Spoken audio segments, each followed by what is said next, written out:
ಜನಗಳ ಸಹಕಾರವಿದ್ದರೆ ಪ್ರತಿ ವರ್ಷವೂ ಸಹ ಸರ್ವ ದಾರ್ಶನಿಕರ ಜಯಂತಿಯನ್ನ ಮಾಡಲು ಸಿದ್ಧನಿದ್ದೇನೆ. ಹಸಿವು ಎನ್ನುವುದು ವರ್ಣಿಸಲು ಯಾರಿಗೂ ಸಾಧ್ಯವಿಲ್ಲ. ಅಂತಹ ಹಸಿವನ್ನ ಹೋಗಲಾಡಿಸಿದ್ದು ಸಂವಿಧಾನ ಕೊಟ್ಟ ಸ್ವಾತಂತ್ರ್ಯದಿಂದ ಎಂದು ಶಾಸಕ ಸುರೇಶ್ ಬಾಬು ಚಿಕ್ಕನಾಯಕನಹಳ್ಳಿಯಲ್ಲಿ ತಿಳಿಸಿದರು. ಚಿಕ್ಕನಾಯಕನಹಳ್ಳಿ ತಾಲೂಕಿನ ಆಡಳಿತ ಭವನದ ಮುಂದೆ ಮಹಾತ್ಮ ಗಾಂಧೀಜಿ ಮತ್ತು ಡಾಕ್ಟರ್ ಬಿ.ಆರ್. ಅಂಬೇಡ್ಕರ್ ಅವರ ಪುತ್ಥಳಿ ಅನಾವರಣಗೊಳಿಸಿ ನಂತರ ಸರ್ಕಾರಿ ಪ್ರೌಢಶಾಲಾ ಆವರಣದ ವೇದಿಕೆ ಕಾರ್ಯಕ್ರಮದಲ್ಲಿ ಉದ್ದೇಶಿಸಿ ಮಾತನಾಡಿದ ಅವರು, ಈ ಕಾರ್ಯಕ್ರಮವು ರಾಜ್ಯದಲ್ಲಿಯೇ ಮೊದಲಾಗಿದ್ದು, ಕಾರ್ಯಕ್ರಮಕ್ಕೆ ಸುಮಾರು 52 ದಾರ್ಶನಿಕರ ಮತ್ತು ಮಹಾತ್ಮರ ಭಾವಚಿತ್ರಗಳನ್ನ ಮೆರವಣಿಗೆ ಮೂಲಕ ತಾಲೂಕು ಕಚೇರಿಯಿಂದ ಮೆರವಣಿಗೆ ಮೂಲಕ ವೇದಿಕೆಗೆ ಕರೆತರಲಾಯಿತು ಎಂದು ತಿಳಿಸಿದರು. ನಂತರ ಸಂವಿಧಾನ ಪೀಠಿಕೆಯನ್ನ ಬೋಧಿಸಿ ಎಲ್ಲ ದಲಿತ ಚರಿತ್ರೆಯನ್ನ ಒಳಗೊಂಡ ಪುಸ್ತಕವನ್ನ ಖ್ಯಾತ ಸಾಹಿತಿ ಹಂಪನ ನಾಗರಾಜ್ ಅವರಿಂದ ಬಿಡುಗಡೆಗೊಳಿಸಲಾಯಿತು. ಈ ಸಂದರ್ಭದಲ್ಲಿ ಸುಮಾರು 55ಕ್ಕೂ ಹೆಚ್ಚು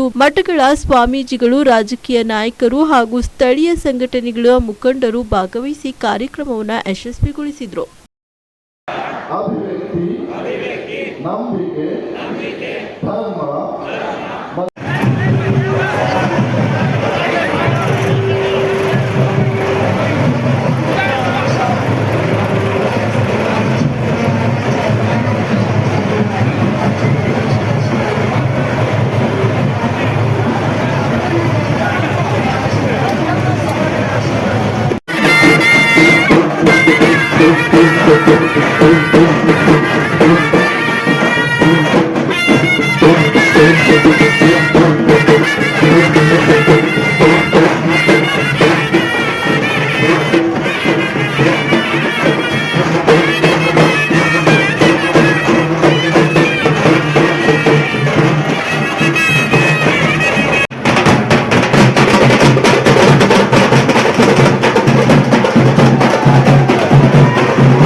ಅಂಬೇಡ್ಕರ್ ಅವರು ಈ ದಿವಸ ಸಂವಿಧಾನದ ಪೀಠಿಕೆಯನ್ನ ಅವ್ರು ಯಾವ ಸಂವಿಧಾನವನ್ನು ಕೊಟ್ಟರು ಆ ಸಂವಿಧಾನದ ಪೀಠಿಕೆಯನ್ನು ನಾವು ಓದಿದ್ವಿ.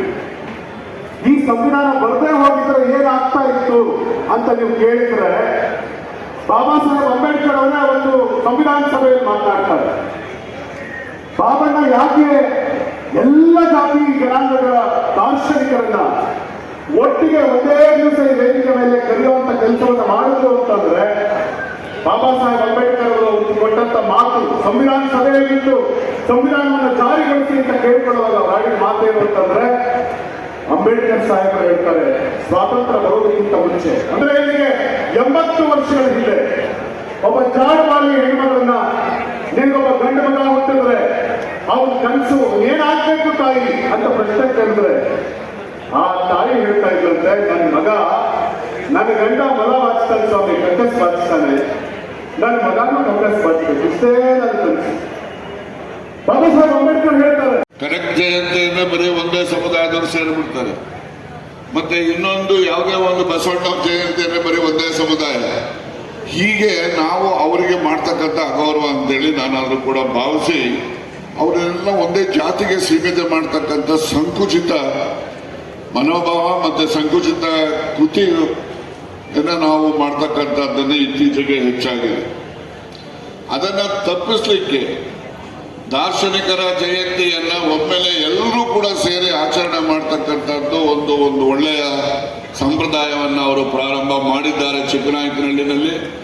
ಈ ಒಂದು ಸಂಪ್ರದಾಯವನ್ನ ಇಡೀ ರಾಜ್ಯದಲ್ಲಿ ಎಲ್ಲರೂ ಕೂಡ ಆಚರಣೆಯನ್ನ ಮಾಡ್ತಕ್ಕಂಥ ದಿವಸಗಳು ಮುಂದಿನ ದಿನಮಾನಗಳಲ್ಲಿ ಬರಬೇಕು ಅಂತಕ್ಕಂಥ ಆಶಯವನ್ನ ನಾನು ವ್ಯಕ್ತಪಡಿಸಲಿಕ್ಕೆ ಬಯಸ್ತೇನೆ. ಈ ಸಮಾರಂಭಕ್ಕೆ ರಾಜಕೀಯವನ್ನ ಬೆರೆಸ್ತಕ್ಕಂಥದ್ದು ಸರಿಯಾದಂಥದ್ದಲ್ಲ.